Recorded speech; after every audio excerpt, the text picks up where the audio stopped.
ওম নমঃ শিবায়। হর হর মহাদেব, হর হর ভোলে বম।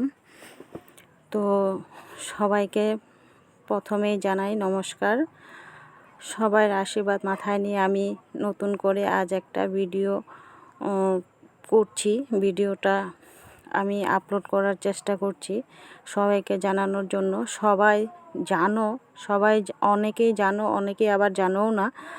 তো অনেকের জন্যই বলছি আমি কথাটা, যারা জানো না তাদের জন্যই বলছি যে আমি ঘরে প্রতিষ্ঠা করেছি, আসনে প্রতিষ্ঠা করেছি মা মঙ্গলা মা, সোনা মা, জয় কৃষ্ণকালী মায়ের জয়।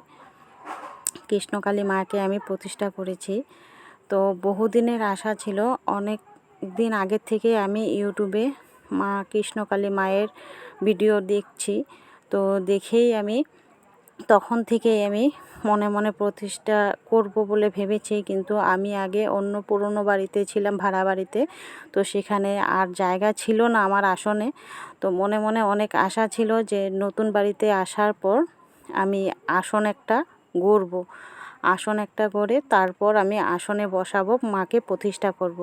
তো দেখে নাও, এখানে আমি একটা নতুন করে আসন গড়ে নিয়েছি। তো সেই আসনে মাকে আমি প্রতিষ্ঠা করেছি গেল শনিবারে আমি মাকে প্রতিষ্ঠা করেছি। সুন্দর করে আমি পুজো টুজো দিয়েছি। এই ভিডিওটা হলো আজকে বৃহস্পতিবারে একদম মাকে লাল টুকটুক করে অনেক দিন পরে পেয়েছি আমি জবা ফুল। তো রক্ত জবা ফুল দিয়ে মাকে আমি পুজো করেছি, আরতি করেছি। মনটা অনেক শান্ত হয়েছে। তো কৃষ্ণকালী মায়ের নাম তোমরা যারা জানো না তারা ভিডিওতে সার্চ করো, দেখতে পাবে, জানতে পাবে। আর অনেকেই জানো, অনেকে উপকারও পেয়েছো। তো দেখো, আমি যেই ঠাকুর আমি আসনে সবসময় পুজো করি, ঠাকুরকে পুজো দিই, জল ফুল দিই, নিত্য পুজো দিই, সেগুলো ঠাকুরই আমার আসনে আছে, সব ঠাকুরই আছে। তার মধ্যে নতুন করে বসিয়েছি আমি কৃষ্ণকালী মাকে গেল শনিবারে। তো এই হলো আমার গুরুদেব। আমি নাম নিয়েছি 20 বছর চলছে। রাম ঠাকুরের, সত্যনারায়ণের আমি নাম নিয়েছি, কৈবল্যনাথের। তো যেই আমি সবাইকে প্রতিষ্ঠা করেছি ঘরে, সবাইকে আসনে বসিয়েছি, সবাইকেই পুজো করি। তো মূল কথা হলো, কৃষ্ণকালী মায়ের নাম 108 বার জপ করে আমি যেই উপকারটা পেয়েছি, সেই উপকারটা হলো, আমার স্বামী কিন্তু খুবই অসুস্থ, একদম মানে মরা অবস্থা, এই ভালো এই খারাপ। তো মায়ের নাম জপ করে এখন কিন্তু আমার স্বামী অনেকটাই সুস্থ আছে। আরও অনেক দিক থেকে আমি অনেকটা উপকার পেয়েছি। আশা করি মা আমার মনস্কামনা পূর্ণ করবে। আমি মায়ের কাছে সোনা গয়নাগাটি কিছু, বাড়ি গাড়ি কিছু চাই না। আমি আমার সংসারে একটু শান্তি চাই, সে শান্তিটুকু মা আমাকে এনে দেবে, আমার মনের দৃঢ় বিশ্বাস। মাকে আমি প্রতিষ্ঠা করেছি, পুজো করি, জল ফুল দিই, অতটুকুই। তো যারা তোমরা জানো না তাদের জন্যই আমি এই উদ্দেশ্যে কথাটা বলা।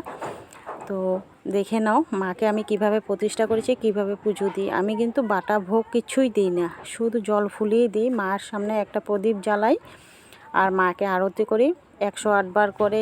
যখন তখন সারাদিনে যখন তখন আমি মায়ের নাম জপ করি, আমার স্বামী জপ করে। তো তোমরা ওইভাবে করো, খুবই ভালো মঙ্গল হবে। ত্রিপুরেশ্বরী, দক্ষিণেশ্বরী, যেই কালী বলো না কেন, মাকে কিন্তু সবাই একটা রূপেই কিন্তু পূজা করে। মাই হয়।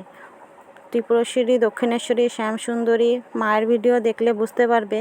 আমরা যেই কালী নামেই পুজো করি না কেন, মা কালী কিন্তু একজনেই। আর যেই কৃষ্ণ সেই কালী, কৃষ্ণকালী মায়ের জয়, এই নামটা সবসময় জপ করবে। মাকে কিন্তু কখনো বাটা পোড়া ভোগ চায় না, মা দিতে বলেনি কাউকে। মাকে চিনি, মিষ্টি, নকুলদানা দিয়েও কিন্তু পুজো দিলে মা কিন্তু সন্তুষ্ট হন। মঙ্গলা মাও কিন্তু সন্ধেবেলা তাই দিয়েই ভোগ দেয়। বাটা ভরে কোনো সবসময় ফল দেওয়ার, মিষ্টি ভোগের কোনো প্রয়োজন হয় না। আমিও কিন্তু তাই করি, নকুলদানা দিয়ে আমি পুজো দিই। এবং আমি সন্তোষী মায়ের পুজো করি, তো সবসময় টক জাতীয় জিনিস টক জাতীয় জিনিস যেমন ফল টল মিষ্টি ছানার খুরমা এসব কোনো কিছুই দেওয়া যায় না। মিষ্টির দোকানের জিনিসও তো ছানা দিয়েই তৈরি হয়, এবং ছানাও কিন্তু টক দিয়েই তৈরি হয়। তাই আমি ফল মিষ্টি এসব রাখি না ঠাকুর ঘরে। বিশেষ দিনে কোনো দিন আমি পুজো দিই মিষ্টি ফল টল দিয়ে আবার সব ধুয়ে টুয়ে পরিষ্কার করে নিই। আর যেই কৃষ্ণ সেই কালী, এক নামে এক ধর্ম একই সব কিছু। যে যেইভাবে যে রূপে পুজো করো না কেন, যাকে পুজো করো না, কিন্তু সব কিন্তু গোবিন্দচরণেই যাবে। জয় কৃষ্ণ কালী মায়ের জয়, জয় সোনা মায়ের জয়, জয় মঙ্গলা মায়ের জয়।